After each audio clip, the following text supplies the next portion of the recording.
Hi అండి, welcome to our channel ధన్య తేజ్.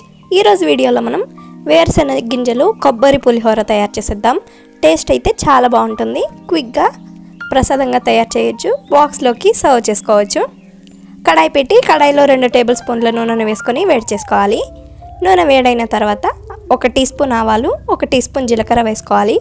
ఆవాలు జీలకర్ర చిటపటమన్న తర్వాత 1 టీ స్పూన్ పచ్చిశనగపప్పు, 1 టీ స్పూన్ ఉద్దిపప్పు, 3 ఎండుమిర్చీలను ఇంచుకొని వేసుకోవాలి. పప్పులు దోరగా వేగి ఎండుమిర్చి వేగేంత వరకు వేపుకోవాలి.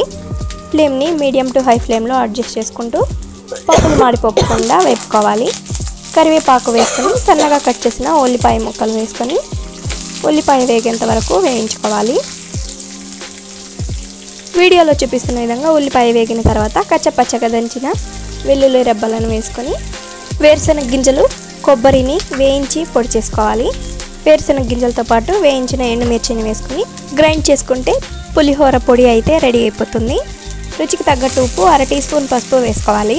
1 ఫుల్ నిమ్మకాయ జ్యూసు, సన్నగా తరిగిన కొత్తిమీర తరుగును వేసుకోవాలి.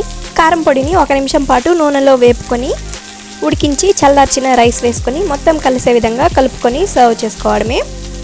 పులిహోర టేస్ట్ అయితే చాలా బాగుంటుంది. ఇది ఒక డిఫరెంట్ స్టైల్ పులిహోర. మీరు కూడా ఇదే విధంగా పులిహోరను ట్రై చేసి రెసిపీ మీకు ఎలా వచ్చిందో కామెంట్ చేసేయండి. మీకు ఈ వీడియో నచ్చినట్లయితే ఒక లైక్ చేసి సబ్స్క్రైబ్ చేసేయండి. Thank you for watching.